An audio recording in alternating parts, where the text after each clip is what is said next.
자, 이제 굉장히 중요한 고비를 하나 또 넘겼죠. 이하 부분은 이제 단순함기, 법률에 관한 단순함기 반복하면 되는 것이고, 그 다음에 이제 처분성 인정 여부에 관한 거는 자족적 신고의 수리나 수리 거부, 수리 취소는 부정되고, 수리를 요하는 신고의 수리나 수리 거부, 수리 취소는 인정된다. 다만 이제 자족적 신고 외에도 건축 신고 같은 경우, 이 반려라고 해서 이거 실제는 거부를 반려라고 하는 건데, 요 예외만 이용하면 이제 거의 끝나는 거예요, 1편은.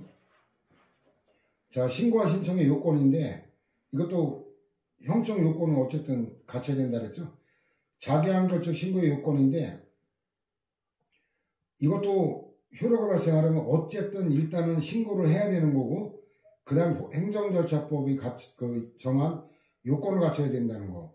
좀 전에도 봤지만, 그 법령 등에서 행정청의 일정한 사항을 통지함으로써 의무가 끝나는 신고. 이거 자기한결적 신고이면서 의무적 신고만 규정하고 있다는 거 계속 반복하고 있죠. 자, 이런 경우에 신고를 관장하는 행정청은 신고에 필요한 구비서류, 접수기간, 그 밖에 법령 등에 따른 신고에 필요한 사항을 게시, 인터넷 등을 통한 게시를 포함한다. 이런 것도 다 뒤틀어요. 인터넷을 통한 게시는 제외한다. 뭐 이런 식으로. 그 예언서밖에 없어요. 이에 대한 편람을 갖춰도 편람 비치 의무도 있다는 거 다 외워야 되는 거예요. 누구나 열람할 수 있도록 하여야 한다. 의무로 되어 있죠. 이것도 할 수 있다. 이런 틀리죠. 그러니까 법률이 아주 지랄이에요. 뭐 기속행위인지 재량행위인지는 입법자가 정하기 나름이기 때문에 외우지 않으면 안 되는 거예요. 그래서 형적 요건이라고 그랬죠. 명시적 규정도 있어요.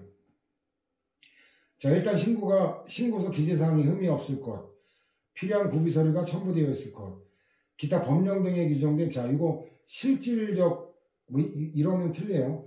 형식상의 요건에 적합할 것 등의 요건을 갖춘 경우에는 신고서가 접수기간에 도달된 때, 자, 이 도달주의라는 거, 신고 의무가 이행된 거로 본다.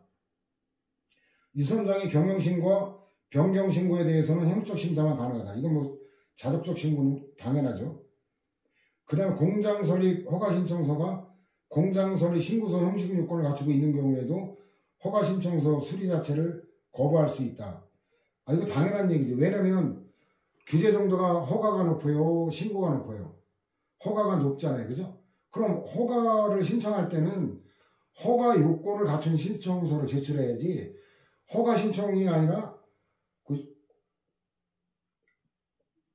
그 공장 설립 신고서 요건을 갖춘 거는 이거는 전혀 별개의 걸 요구한 거기 때문에 당연히 거부되죠. 수리를 위한 신고의 요건인데 이게 지랄이에요. 형적인 요건 이외에 실질적 요건을 신고 요건을 하고 있는 경우가 있다. 이게 일관되지 않기 때문에 그런데 어쨌든 문장을 부당하게 익히는 수밖에 없어요. 자, 노인복지법에 의한 유류 노인복지주택의 설치 신고를 받은 행정관청은 유류 노인복지주택의 시설 및 운영 기준이 법령에 부합하는지, 아울러 유류 노인복지주택이 적법한 입소 대상, 노인 아니 노인. 근데 신혼부부가 노인입니까?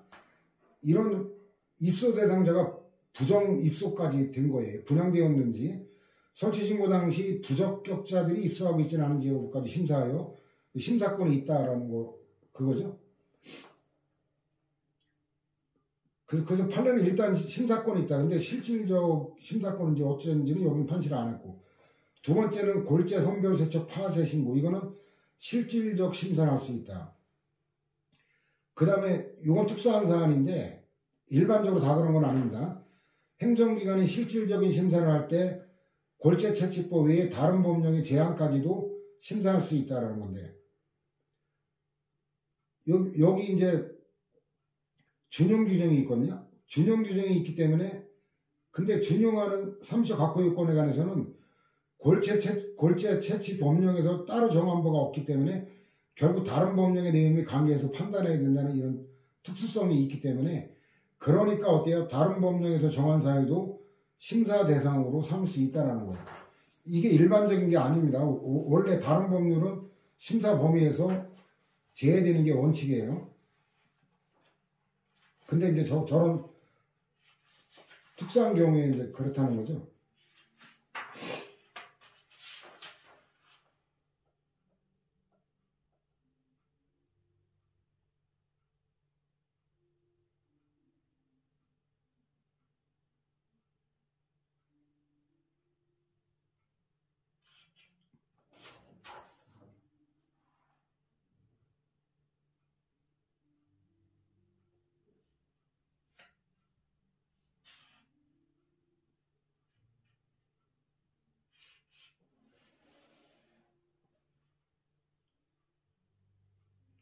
그 2-89 참고하면 될 거예요.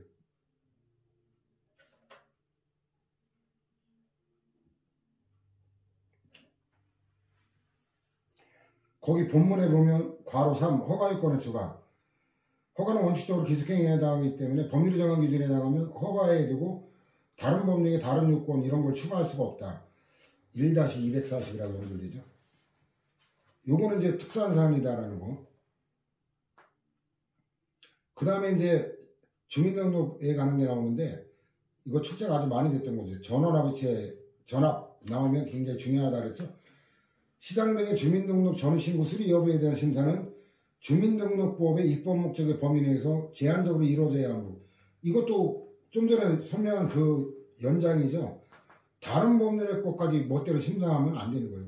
내가 공무원인데 법학 전공이고 법 지식이 풍부하다. 그렇다면 나는 다른 것까지 고려하겠다? 그렇게는 안 되는 거예요. 원칙적으로.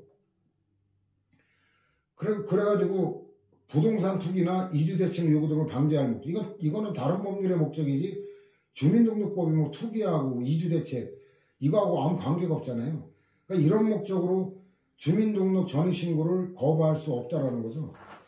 그 민원에 가는 것도 한번 잠깐.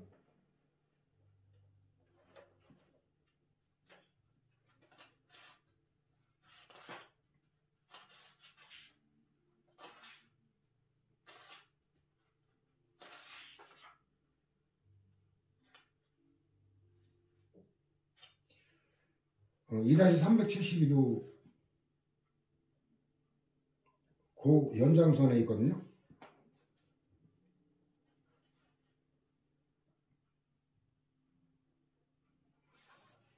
그게 어떤 판례냐면 그 위에 있는 관련 판례 있죠. 위에 관련 판례 하나밖에 없고 복합민원에 관한 거예요. 복합민원에 관한 것도 원래 다른 걸 검토하면 안 되는데 예외적인 경우 가능하다는 그 예외적인 경우를 저기서는 외워야 되는데 내용은 거기서 보기로 하고.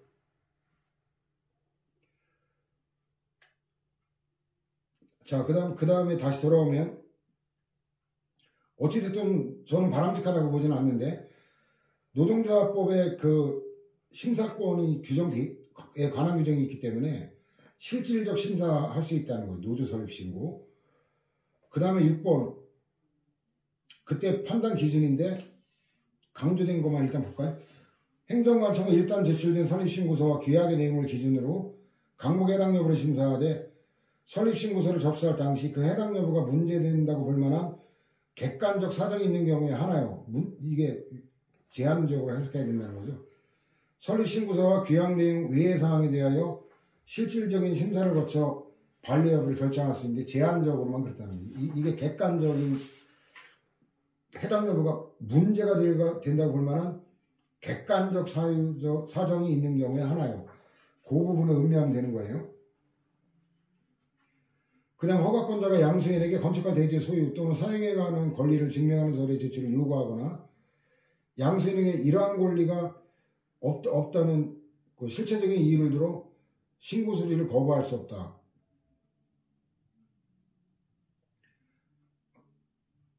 이거는 그냥 외워둘 필요가 있어요. 특별한 논거라기보다는. 왜냐면 이런 서류 제출 요구는 건축물에 관한 것만 규정이 있는데 여기는 뭐예요? 건축할 대지에 이거잖아요. 대지에 관한 거는 관련 법률에 그런 규정이 없다는 거예요. 그러니까 별로 어떤 법률에 어떻게 규정이 있는 것까지 우리가 외울 수는 없죠. 결론은 그냥 별다른 논거가 없다라고 보면 될 거예요. 그 다음 신청의 요건은 말 그대로 신청서가 적법하기 위한 요건이지 그 신청에 대해서 심사해가지고 발급하는 처분 요건과는 다르다. 신청은 사인의 공법행위이고 처분은 행정청의 공법행위이기 때문에 완전히 다른 거다라는 건 너무 상식적인 얘기죠. 그 다음 신청권의 존재 우리가 무하자 재량에서 정업권에서 봤죠. 법규상 또는 조리상 이것도 법규상 및 조리상 신청권 이러면 틀려요. 둘 다 있어야 되는 게 아니라 둘 중에 하나만 있으면 되는 거예요. 자, 신청이 적법하려면 신청인에게 법규상 또는 조례상의 신청권이 있어야 하고 법령상 요구되는 구비서류 등의 형식적 요건을 갖춰야 된다. 신청권은 행정청에 응답을 구하는 권리이고 신청된 대로 처분을 구하는 권리, 인용해달라고 원하는 대로 해달라고 청구하는 권리는 아니라. 그래서 이거는 단순한 형식적 절차적 권리라는 거죠. 이 형식적 절차적 실체적 이것도 무하자재행사 청구권에 관해서 우리가 보충자료 종합정리했죠. 그다음 법령상 요건인데 문서주의가 원칙이라 그랬죠. 그럼 문서주의가 아닌 것만 외우면 된다 그랬죠.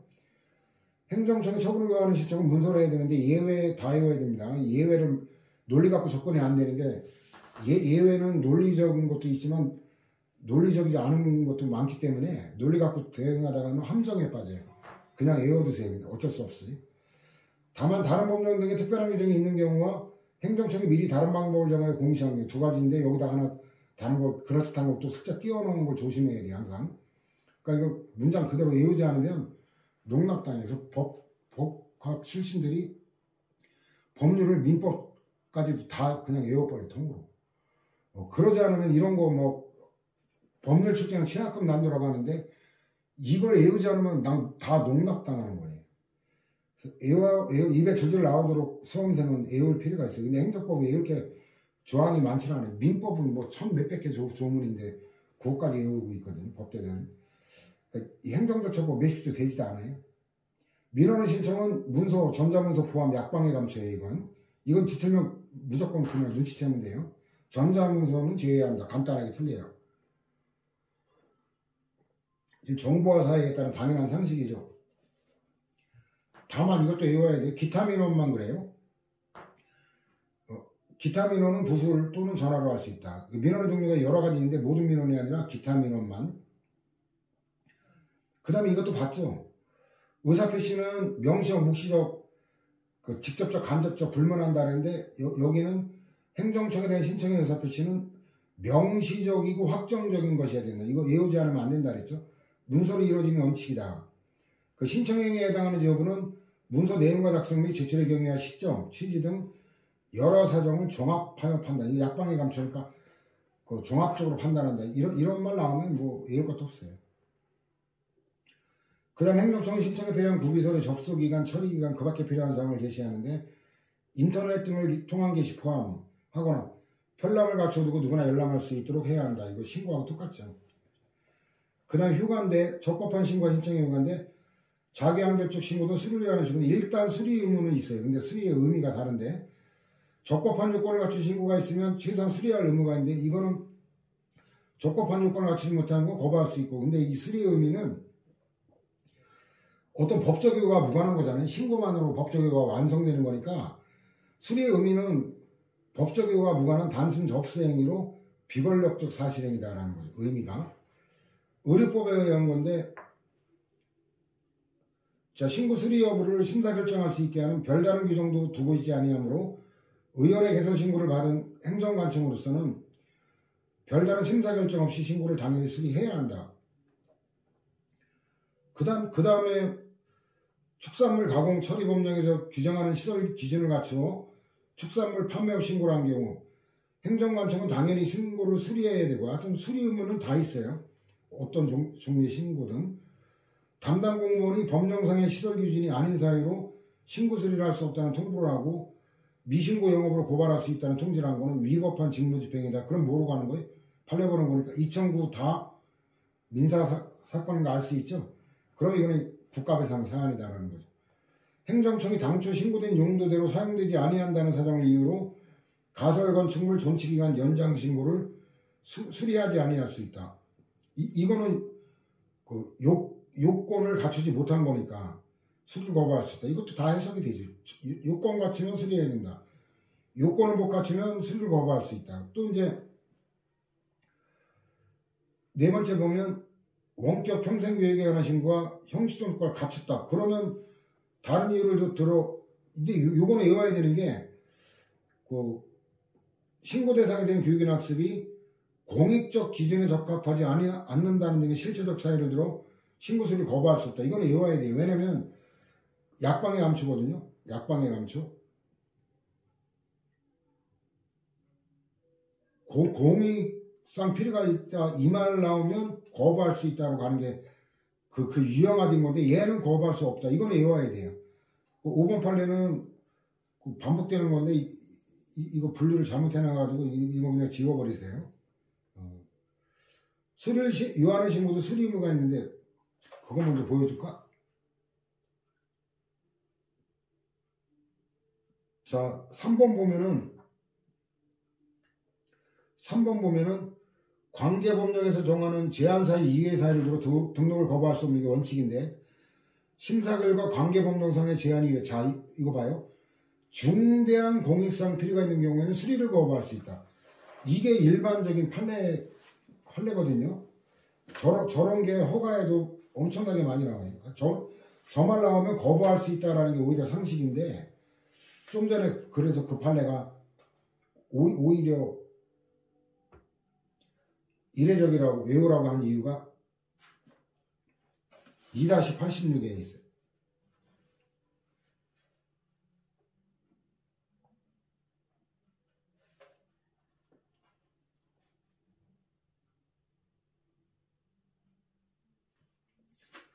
자, 거기 보면 유형화되어 있는 게 허가는 원래 기속행위거든요. 원칙적으로. 근데 여기 보면 자연환경의 보존 등 중대한 공익상 필요가 있는 것. 이 말 나오면 거부할 수 있다. 해요. 여기 아까도 수리를 거부할 수 있다. 허가를 거부할 수 있다. 여기 임목굴치 허가 보면 국토 및 자연의지와 환경의 보존 등 중대한 공익상 필요가 있다고 인정될 때에는 허가를 거부할 수 있다. 그 다음에도 뭐 4번 판례도 중대한 공익상 필요가 있는 경우는 허가를 거부할 수 있다. 저런 게 오히려 상식적이고 그 밑에 보면은 자연환경만이 아니라 최신에는 이제 그 사회적 환경, 주거환경, 교육환경 같은 그것도 이제 공익 표지로 중시하면서 거부할 수 있다. 이게 상식이란 말이에요. 그러니까 아까 판례는 외울 수밖에 없다라는 거고. 수리를 위하는 신고도 수리 의무가 있어요. 얘도. 근데 의미가 얘는 사실행위에서 수리가 아니라 행정행위로서 수리, 법적 의거와 관계된 거라는 얘기죠. 판례는 적법한 요건을 갖춘 신고서가 제출된 경우에 수리 의무를 인정하지만 적법한 요건을 갖추지 못한 신고서가 제출되거나 좀 전에 봤듯이 중대한 공익상 필요가 있는 경우 수리 의무를 부정한다. 이것도 2-86하고 연결되는 거 좀 전에 봤죠? 자, 그 다음에 1번 판례 보면 밑으로 내려가면 내려갈 때는 위에도 잠깐 봐야 되겠구나. 박규성 교수님은 명의 변경 신고를 자독적 신고를 하는데 판례는 그렇게 안 보고 있어요.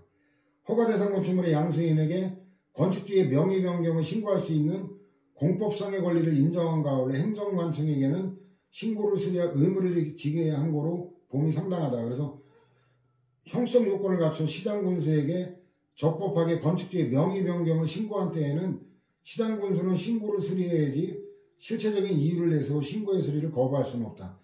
다른 교수들 대부분이 이걸 수리를 위한 신고로 분류를 하고 있거든요. 그 다음에 토지거래 신고를 받은 행정청이 신고에 형식적 절차적 하자가 없는데도 신고된 토지의 이용계획이 도시계획이 부적법하다는 등의 실체적 이유를 들어 신고의 수를 거부할 수 없다. 그럼 이렇다면은 이게 형적 그 심사권만 있다면 자족적 신고하고 어떻게 구별되는 건지가 이게 참 판례에는 애매하거든요. 그래서 이게 조금 암기 부담으로 작용하는데 일단 실질적 요건을 심사할 수 있다라는 몇 개 안 되는 그거를 외우는 수밖에 없죠. 적은 거를. 3번 미리 받고 네 번째 마찬가지 해야 되고 다섯 번째도 중대한 공익상 필요 나오면 거부할 수 있다.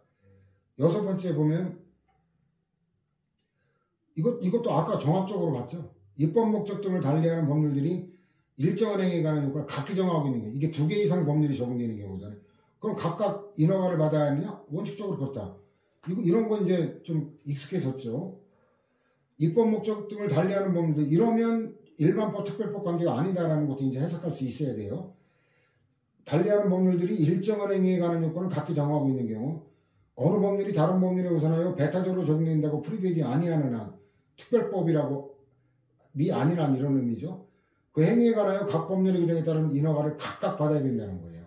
하나만 받으면 되는 게 아니라.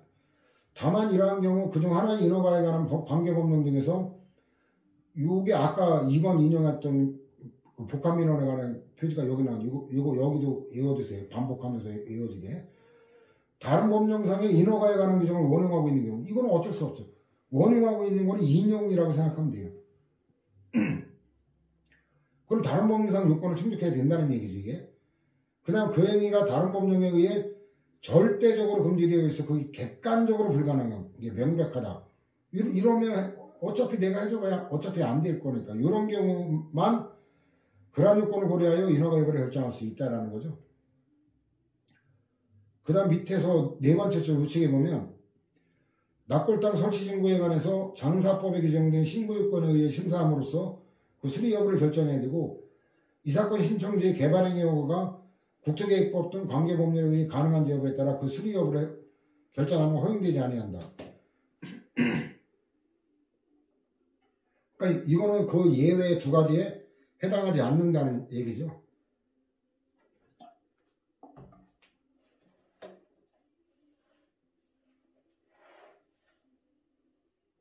그 다음에 해석할 수 있죠. 개발행위 여부를 의제되는 건축허가니까 이거는 당연히 그 심사권이 있다. 그렇죠. 2개 심사권이. 그 다음에 8번 보면은 뭐 수리해야 된다. 그 다음에 다른 사람 명의로 숙박업 신고가 되어 있는 시설 등의 전부 또는 일부에서 새로 숙박업을 하려는 자가 신고한 경우도 마찬가지다라는 거죠. 이거 여러분들이 읽어보면 될 거예요. 이게 분리가 가능한 독립된 시설 요건 갖춘다는 전제에서 그렇게 하는 거고. 그 다음에 관광 숙박업 영업신고에 이루어진 숙박시설 객실 일부를 매수한 원고가 별도 숙박업 영업신고를 한 경우 이게 이제 같은 건물에 중복 신고다 하는 이유로 거부할 수 없다는 거예요. 그러나 독립성 갖춰야 된다는 거 요구한다 그랬죠. 객실, 접객대, 로비시설 등을 다른 용도의 시설 등과 분리되도록 갖추어 해당 시설의 영업 주체를 분명히 인식할 수 있도록 하지 못했다는 이유로 거부한 건 적법이라는 거예요. 그래서 이 분리 독립 그 요건을 갖춰야 된다라는 거. 그 다음에 가설 건축물은 용어 종합정리 진짜 가짜 계열인데 가설은 임시적 잠정적 그래서 임시로 설치하는 건축물이 그러니까 컨테이너 그 건물 있죠. 그런 거는 그런 게 가설 건축물이에요. 존치기한을 연장하려는 건축주 등이 법령에 규정되어 있는 제반설의 요건을 갖추어 행정청에 연장 신고를 한 경우 행정청이 법령에서 요구하지 않은 대지 사용 승낙서 등의 서류가 제출되지 않았거나 대지 소유권자 사용 승낙이 없다는 등의 이유로 거부할 수는 없다는 거예요. 이게 다른 법령이 추가적으로 적용되는 그 사건이 아닌 경우는 다 이런 거니까 이건 예우지 않아도 해석할 수 있죠. 그 다음에 의료법이 의료기관의 종류에 따라 허가자와 신고자를 구분하여 규정하고 있는 취지. 이건 뭐 이것도 배경 설명 앞에서 했죠. 의원급은 이제 외래 환자, 입원 환자가 아니라 그런 정도는 신고제로 하죠. 그 다음에 입원 환자를 대상으로 하는 게 이제 그 병원급 이상은 허가제로 했고 의료법은 의료기관의 개설 주체가 의원, 치과의원, 한의원, 조산원을 개설하려고 할 때는 시장군수구청장의 신고, 기초자치단체장, 종합병원, 병원, 치과병원, 한방병원, 요양병원 하여튼 병원자는 시도지사, 광역자치단체장 허가. 근데 그 취지는 밑으로 내려가면 신고 대상이 의원급 의료기관 개설의 경우 행정청이 법령에서 정하고 있는 요건 이외의 사유를 들어 신고 수리를 반려하는 것을 원칙적으로 배제함으로써 개설 조치가 신속하게 해당 의료기관을 개설할 수 있도록 하기 위함이다. 뭐 상식적인 얘기죠. 그 다음에 수리 거부할 수 없다, 수리 거부할 수 없다 이런 거는 뭐 안 내어도 돼요. 그 다음에 신청인데 최소한 접수 의무는 있다 그랬죠. 심사에서 나중에 거부하는 거는 몰라도 일단 접수 자체를 갖다가 나 오늘 우울해가지고 나는 오늘 일할 기분이 아니니까 가져가라. 이거 신청서로 똑같아요. 부당하게 되돌려보낼 수 없다는 건 상식이라는 거죠. 일단 접수해서 심사를 해야 될 거 아니에요. 그래서 요건을 갖췄는지. 그러고 난 다음에 요건을 충족하지 않는다고 거부하는 거. 그건 몰라도 수사가지 없이 접수 자체를 거부한다? 말도 안 되잖아요. 행정청은 신청을 받았을 때에는 다른 법령 등의 특별한 규정이 있는 경우를 제외하고는 이것도 예외가 이런 거지. 부득이한 사유가 있는 경우를 제외하고는. 그럼 해석하자면 어때요? 아니 부득이한 사유가 있는 경우 당연히 예외일 것 같은데 아니란 말이에요. 이게 논리적으로 접근하면 함정에 빠진다는 게 이런 거예요. 예우라는 얘기의 결론은 문장을 그 접수를 보류 또는 거부하거나 부당하게 되돌려고 해서는 아니지며 신청을 접수한 경우에는 접수증을 주어야 되는데 대통령령으로 정하는 경우는 주지 않을 수 있다. 이제 대통령령까지 뭐 출제될 것 같지는 않아서 빼놨는데 민원 처리에 가는 것도 마찬가지. 똑같은 내용이. 그 다음 처리 의무, 응답 의무. 그러니까 일단 제소한 접수하고 심사에서 처리하는 응답 의무.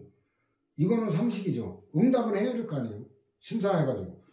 응답을 안 하면 답답해 미치잖아요. 그죠? 최소한의 의무다. 상식적으로 봐도.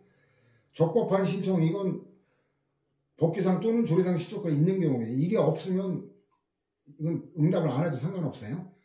이거 있을 때 행정청은 상당한 기간 내에 신청에 대한 처리 의무를 지고 없을 경우에는 처리 의무가 없어요. 응답 의무는 그냥 가부간에 되든 아니든 응답만 하면 되는 의무지 인용 의무하고는 달라요. 개념 자체도. 신청에 따른 행정청의 처분이 기속행위일 때뿐만 아니라 재량행위인 경우도 응답 의무를 최소한 응답은 해야 되는 거예요. 요건을 갖춘 신청의 경우라도 인용 의무는 재량이나 기속행위에 따라 다르다. 당연한 재량행위는 선택의 자유가 있는 거기 때문에 기속행위는 무조건 발급할 의무가 있죠. 재량행위일 때는 거부 또는 발급 선택권이 있는 거고 이건 뭐 재량행위 기속행위 개념의 문제라 특별할 게 없죠. 신청을 받아들이는 처분에는 전부 받아들이는 것도 있지만 일부 받아들이는 처분도 있죠. 그래서 그 경우에 따라서는 일부 인용 처분을 해야 되는 경우도 있다는데 국가보훈처장이 국가유공자 등록 신청에 대해 단지 본인의 과실이 경합되어 있다는 등의 사유만이 문제가 됨에도 등록 신청을 전부 배척하는 단순 거부 처분한 경우 이거는 전부 취소돼야 된다는데 왜 그러냐면 배경이 뭐냐면 국가유공자법에 국가유공자 또는 지원 대상자 또는 유족이에요. 그러니까 세 가지 중에 그 세 가지로 지위를 나눠요. 그럼 국가유공자 신청했는데 이게 아니라면 그냥 지원 대상자라도 되는지 심사해서 그거라도 요건 충족하면 해줘야 되는데 그냥 다 거부한 거는 위법이다라는 거죠. 처분청으로서는 국가유공자 등록 신청에 대하여 단지 본인의 과실이 경합되어 있다는 등의 사유만이 문제가 된다면 등록 신청 전체를 단순 배척할 게 아니라 지원 대상자 이런 게 일부라도 받아들여야 된다라는 거고 그럼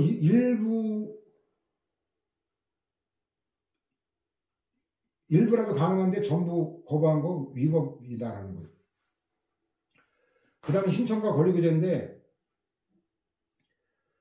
그 신청에 따른 처분의 요건에 해당되지 않고 접수 당시 하자를 취할 방법이 없다는 등의 실체적인 사유를 들어 신청 자체를 접수하지 않거나 보안 명령을 내는 건 거부 처분이고 신청인의 전체적 신청권을 침해한 걸로 위법이다. 따라서 의무행 심판 이것도 이제 익숙해졌죠. 무하자 행정개입 청구권에서 권리구제 목록 받죠. 의미는 몰라도 목록은 알아둬야 돼요. 취소심판 또는 취소소송, 부작위는 음행심판 또는 부작위 발행 소송. 그 다음에 이 기간, 처리기간이 정해진 거, 강행규정은 의무적 규정이에요. 근데 그게 아니라 훈시규정이라는 건, 훈시라는 건 강행규정의 반대로 가르치는 자, 보여시자, 가르쳐 보여준다는 거예요. 이건 뭐냐면, 그 기간 안 지켜도 적법이다라는 얘기예요. 가능하면 그 기간을 준수하되, 못 지켜도 위법은 아니다라는 거예요. 그 다음에 처리기간을 넘긴 경우 당연히 부작위가 되는 건 아니고 상당 기간의 경과 판단에 고려사항에 불과하다. 하여튼 이 법률에 정한 기간에 가는 거 다 똑같다 보면 돼요. 그 심사 기간에 가는 거는 다 훈시 규정이다. 뭐라 정리하면 되고 신고와 신청의 요구가 효력 발생 시기인데 개념은 그대로죠. 자기한결적 신고는 신고만으로 된 것 신고시, 다른 말로 하면 신고서 접수시, 도달시, 제출시죠. 발송시가 아닙니다. 도달주의지 발신주의, 요지주의가 구별해야 될 개념이라고 앞에서도 나왔었죠.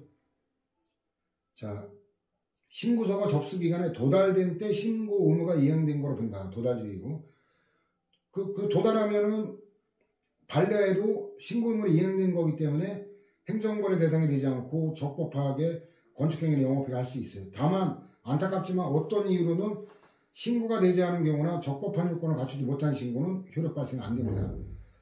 담당 공무원이 법령에 규정되지 아니한 다른 사유를 들어 그 신고를 반려한 경우 신고 효력 발생 시기는 신고서 제출 시이다. 당연하죠. 근데 안타까운 건데 담당 공무원이 관계 법령에 규정되지 아니한 서류를 요구하여 신고서를 제출하지 못하였다는 사정만으로는 신고가 있었던 걸 볼 수 없다. 근데 다행히 이거는 이천 다 민사사건이니까 그러니까 형사처벌하고는 관계없는 건데 법지식이 없어서 그랬죠. 안타깝게. 만일에 법지식이 있었다면 그냥 공무원이 요구한 서류 무시하고 그냥 그 법률에 정한 그 요건만 갖춰서 그냥 툭 던져놓으면 돼요. 공무원한테. 그 공무원이 제가 요청한 서류가 첨부가 안 됐기 때문에 저 접수 못합니다. 그러면 어때? 그냥 네 마음대로 해. 접수하든 말든 나는 신고했으니까 그 신고했다는 거면 증명할 수 있으면 돼요. 그럼 공무원이 뭐 발악을 하고 고발을 해봐야 그건 처벌될 수가 없는 겁니다. 신고 의무를 이행했기 때문에. 그래서 좀 안타까운 사건인데 어쨌든 수리하는 신고는 당연히 수리를 해야 효력 발생하니까 수리시죠.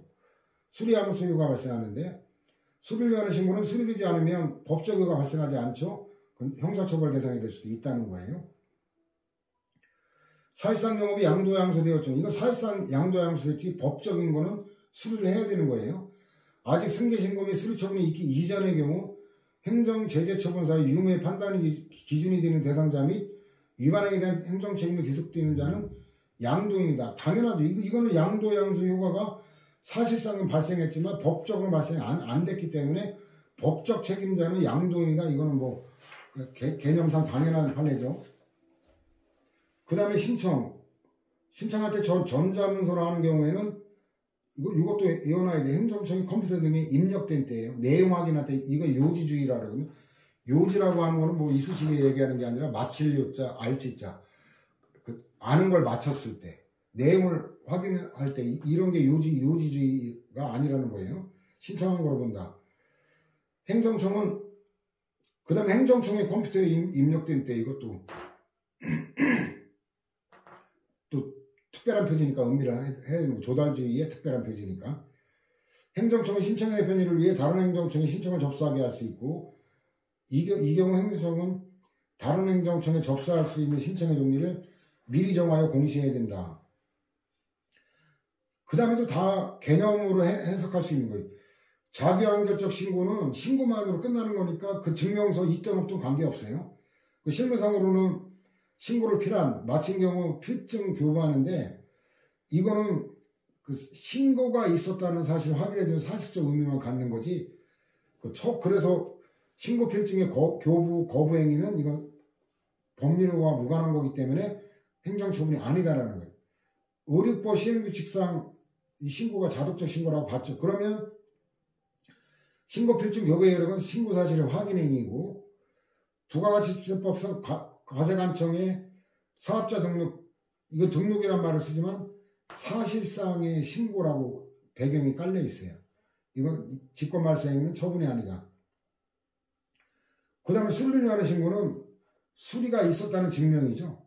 신고한 사실에 대한 증명이 아니라 또 법적 효과와 관련되는 거고 그래서 이건 신고 필증의 교부는 행정행위로서 이거는 공증에 들어가요. 공증. 확인 공증 통지 수리 이게 준법률의 기자 행정이라고 그랬죠. 등기 등재 기재 이런 것들이 증자다 나오는 거 이런 것들이 다 공증인데 2-134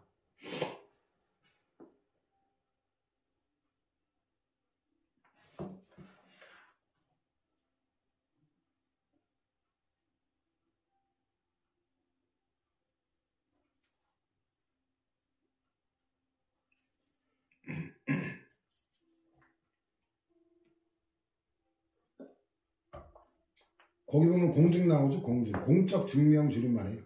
그 밑에 도표에 살아 나오는데 증자 나오는 거. 각종 증명서 말고 이런 거. 그 다음에 등기등록 등재기지. 입에 줄줄 나오면 뭐라 때릴 수 있죠. 자, 그 다음에 납골당 설치 신고는 수리를 위한 신고, 중요행위라고 아까 해서 봤죠. 수리행위에 신고 필증 교부 등 행위가 필요하지 않다.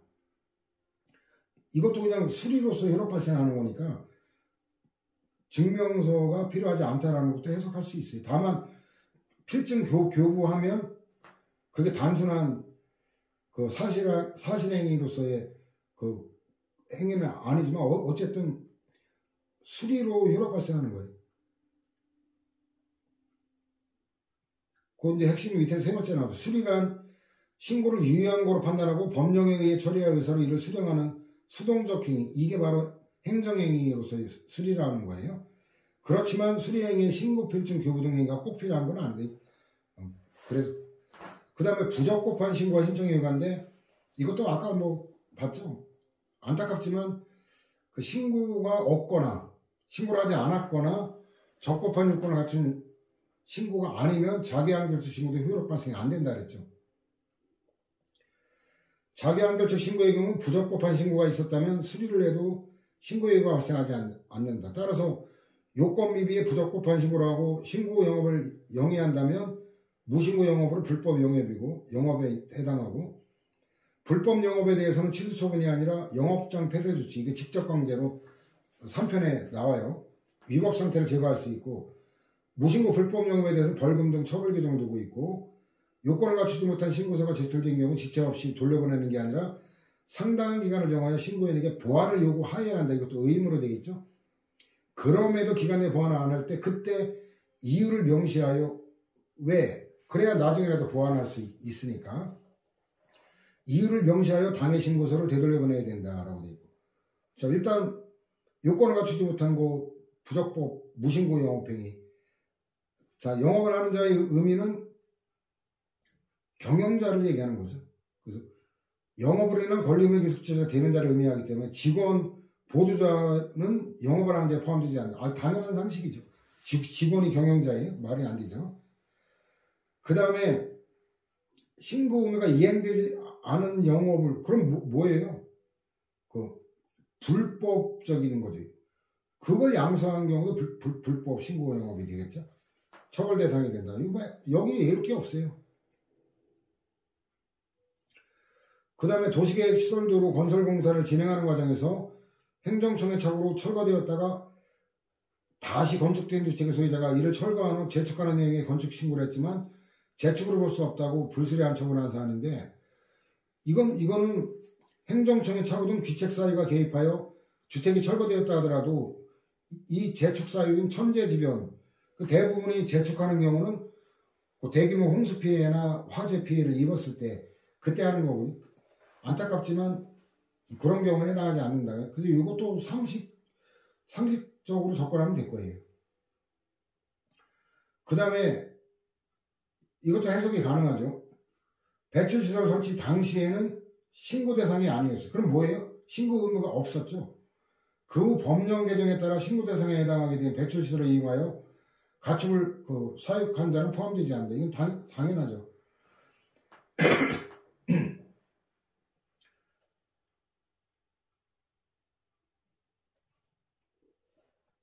그 다음에 건축물의 건축에 허용되기 위한 요건은 부지 확보의 의미인데 최신 판례인데 이것도 이제 건축물의 건축이 부지가 적법한 게 요건이거든요. 그래서 부지 확보란 건축주가 건축물을 건축한 토지의 소유권이나 그 밖에 사용 권한을 확보해야 된다는 점 외에도 해당 토지가 관계법령상 건축물의 건축에 허용되는 법적 성질을 지니고 있어야 된다는 점을 포함한다. 건축이 가능한 땅이어야 된다는 얘기고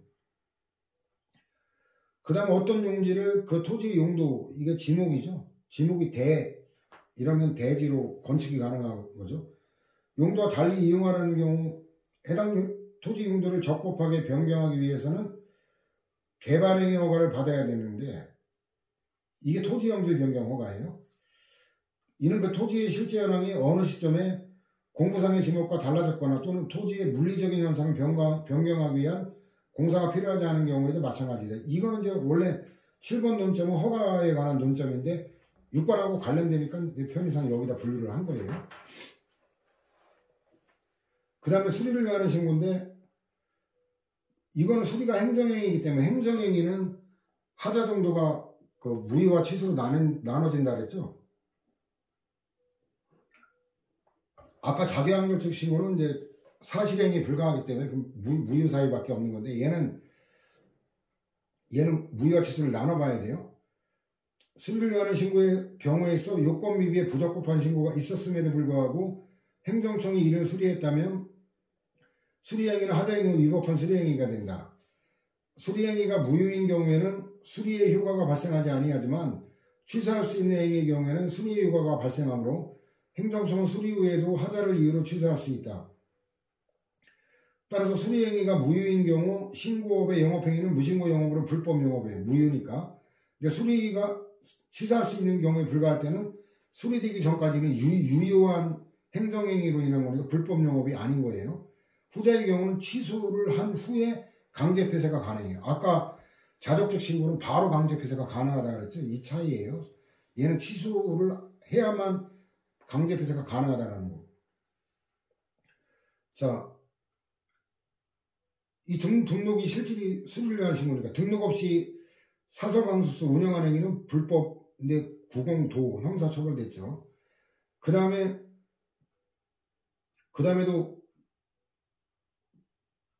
위법한 경우 적법한 신고가 있는 걸 볼 수 없다. 당연한 것들이.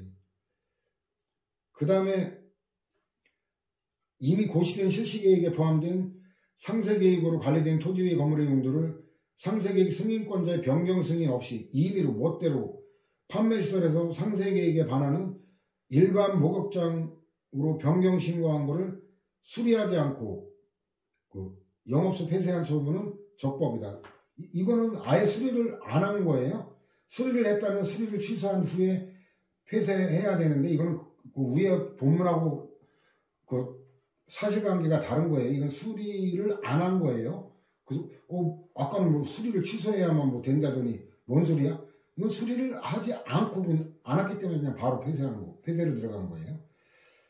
그 착각해가지고 수리를 했다면 이거는 취소 절차를 거쳐야 되는 거예요. 참고로. 배출시설 설치 당시 신고 대상이 아니었지만 뭐야?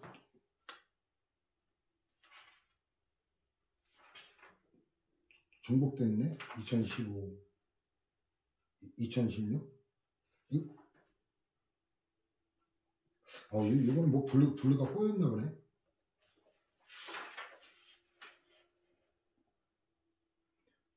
이거는 제가 한번 확인해 봐야겠네요.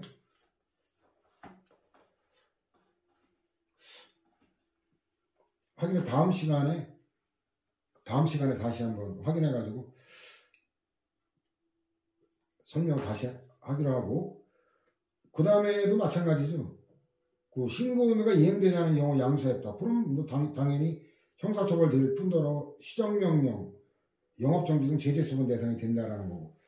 그 다음 신청도 보안 요구, 이거 약방의 감추죠. 똑같아요. 신고하고 싸가지 없이 그냥 바로 돌려보내거나 이렇게 할 수는 없고. 근데 요거는 보안 요구하고 다음 페이지 동그라미 2번 보면 내용 보완하고 이걸 나눠봐야 됩니다. 그래야 그 판례 해석이 또 가능해요. 자, 행정청은 이건 이 신청서 내용이 아니라 신청서 양식의 그 구비서류 이런 거에 흠이 있는 거예요. 내용의 문제가 아니라 그 첨부자료가 구비서류가 빠졌다 이런 경우에 보완 요구예요. 자, 구비서류에 미비 등 흠이 있는 경우에는 보완에 필요한 상당 기간을 정하여 지체 없이 신청인에게 보완을 요구해야 된다. 실무상으로는 신청서 보정 명령이라고 표현하는데 하명이 아니라 의사의 통지예요. 이거 기간 내에 보완 안 하면 돌려보내겠다라는 의사를 알려주는 거예요. 행정청이 신청인이 그럼에도 이 기간 내에 보완하지 않을 때 역시 똑같아요. 이유를 구체적으로 밝혀 접수된 신청을 되돌려 보낼 수 있다. 이것도 되돌려 보내야 한다가 아닙니다. 되돌려 보낼 수도 있고 한 번 더 보완을 요구할 수도 있는 거예요.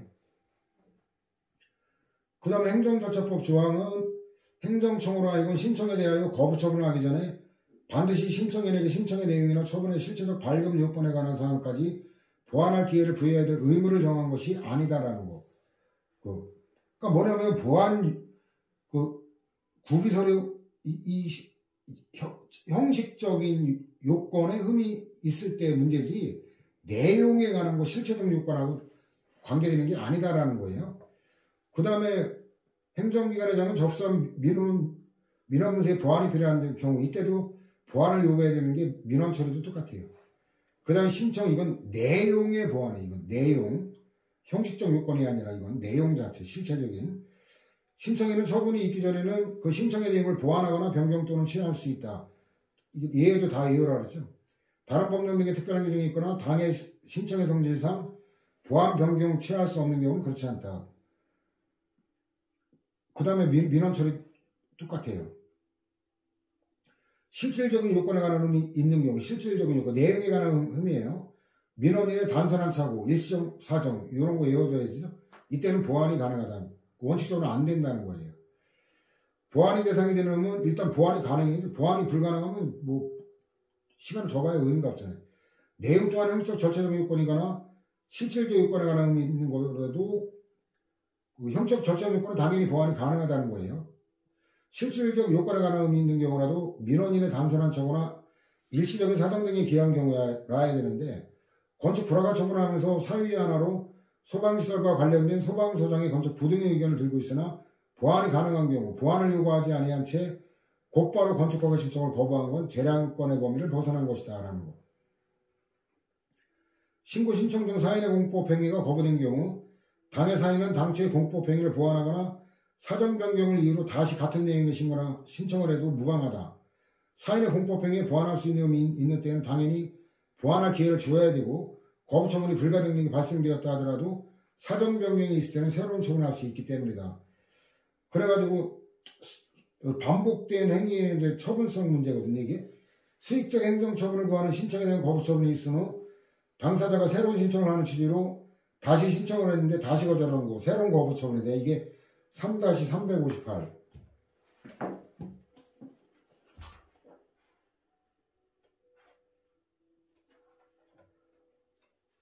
거기 보면 맨 위에 도표가 나오죠. 반복된 처분 1-251 반복된 거부만 처분성이 인정돼요.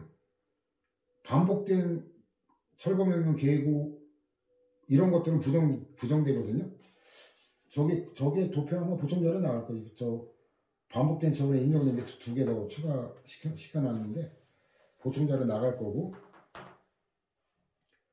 그래서 그거하고 연결되면 되고 종합정리하라는 얘기죠. 수익적 행정처분을 구하는 신청에 대한 거부 처분은 당사자의 신청에 대하여 관할행정청이 이를 거절하는 의사를 대외적으로 명백히 표시함으로써 성립된다는 거. 그 다음에 거부 처분이 있은 후 당사자가 다시 신청을 한 경우에는 신청의 제목여하에 불구하고 그 내용이 새로운 신청을 하는 취지라면 관할행정청이 이를 다시 거절하는 것은 새로운 거부 처분으로 보아야 된다. 관계법령이나 행정청이 사전에 공표한 처분 기준에 신청기간을 제한하는 특별한 규정이 없는 이상 재신청을 불허할 법적 근거가 없다라는 게 놓은 거고 그 다음에 재신청이 신청기간을 도과했는지는 본안에서 재신청에 대한 거부 처분이 적법한가를 판단하는 단계에서 고려할 요소지 소송요건 심사 단계에서 고려할 요소는 아니다라는 거. 위법적법 판단하는 게 본안 판단이라고 그랬죠.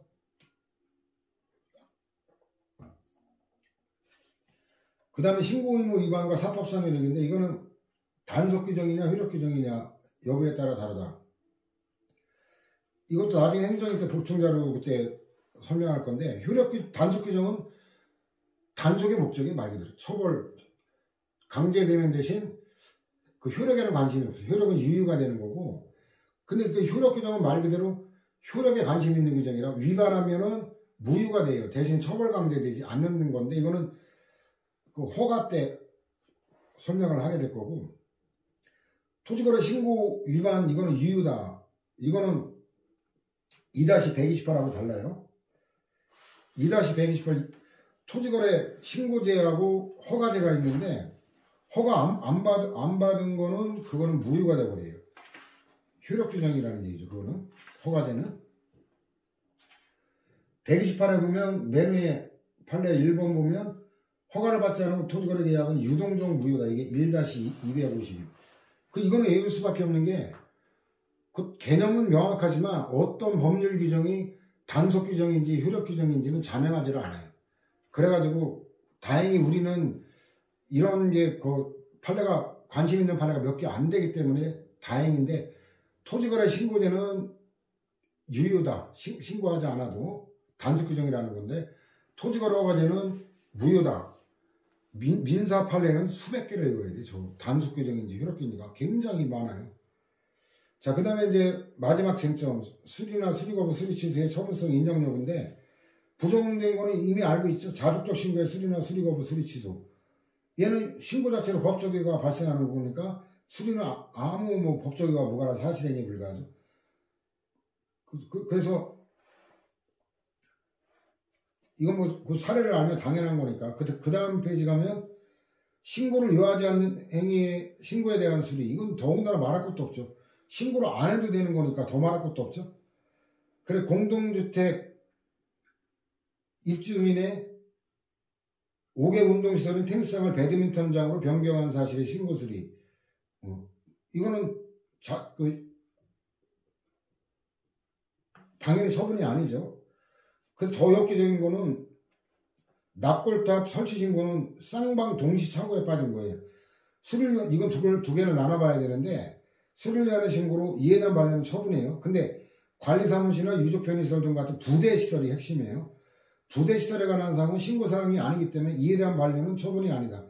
그러니까 부대시설에 관한 건 신고사항이 아니라는 걸 모르고 착각해서 신고를 했는데, 그게 또 신고사항이 아니라는 걸 행정공무원도 담당 공무원도 몰라가지고 그걸까지 또 반려하는 기염을 토했는데, 둘 다 참 모색한 거죠. 결국은 다 처분이 아닙니다. 처분성 인정사례는 수리를 위한 신고의 수리죠. 수리거부 수리 취소인데, 얘는 수리를 위한 법적 효과 신고무해제라는 법적 효과가 발생하고 적법한 행위를 할 수 있는 권리가 발생하니까, 수리나 수리거부는 권리와 직접 관련이 있는 처분에 해당한다. 즉 행위 요건적 공법 행위의 신고에 있어서 수리는 신고한 사인들에게 새로운 법적 효과를 발생시키는 직접적 원행의 행위가 되니까 다툴 수 있고, 신고가 자체가 처분이 아니면 당연하죠. 수리가 처분이라는 거예요. 그래도 요 보충자료로 잠깐 보면은 하나 추가할 것도 있고 오해 소지가 있기 때문에 보충자료로 정리를 하시는 게 좋을 것 같아요. 여기는 광업초는 주소 변경의 수리, 그 다음에는 신고라고만 했는데 오해 소지가 있어 신고 수리 거부로 이런 식으로 바꿨기 때문에 요거로 정리하면 될 거예요. 자, 하여튼 신고의 종류만 판별하면 여기 있는 건 다 그냥 여러분들이 읽어보면 돼요, 이제. 그 다음에 이건 안 읽을 수 없는 게 자기 한결적 신고의 수리인데 처분성이 인정한 게, 이게 건축법상 그거 두 개하고, 그래서 건축법하고, 그 다음에 평생교육법, 이 두 가지만 실질적으로 두 가지 유형이잖아요. 그래가지고 이 두 가지 이걸 외울 수밖에 없어요. 그래서 이건 굉장히 전원합의 재판에 출제가 많이 되는 거죠. 행정청의 건축신고 반려행위 또는 수리거부행위는 항고소송의 대상이다. 건축주 등으로서는 신고제 안에서도 건축신고가 반려될 경우 당해 건축물의 건축을 개시하면 시정명령, 이행강제금, 벌금의 대상이 되거나 당해 건축물을 사용하여 행할 행위의 허가가 거부될 우려가 있어 불안정한 지위에 놓이게 된다.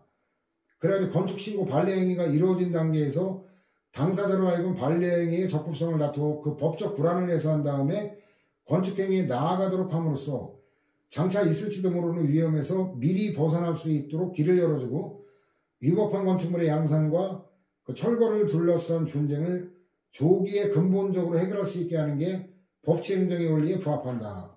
따라서 이제 건축신고 반려행위는 항고소송 대상이 되는데, 문제는 얘만 인정한 거예요. 나머지 자족적 신고에 관한 걸 변경한 게 아닙니다. 그 다음에 처분성이 부정되는 거에서 처분성 인정하는 거로 바뀐 거지, 얘 신고의 성질이 자족적 신고에서 수리를 위한 신고로 바뀐 게 아니라는 점을 명확히 이걸 다 의미까지 정확히 알아둬야 돼요. 그 다음에 뭐 특별한 같은 논거라 결론만 해놨죠. 자, 이렇게 해서 드디어 1편이 마무리됐습니다. 오늘 강의는 여기서 마치겠습니다. 수고 많았습니다.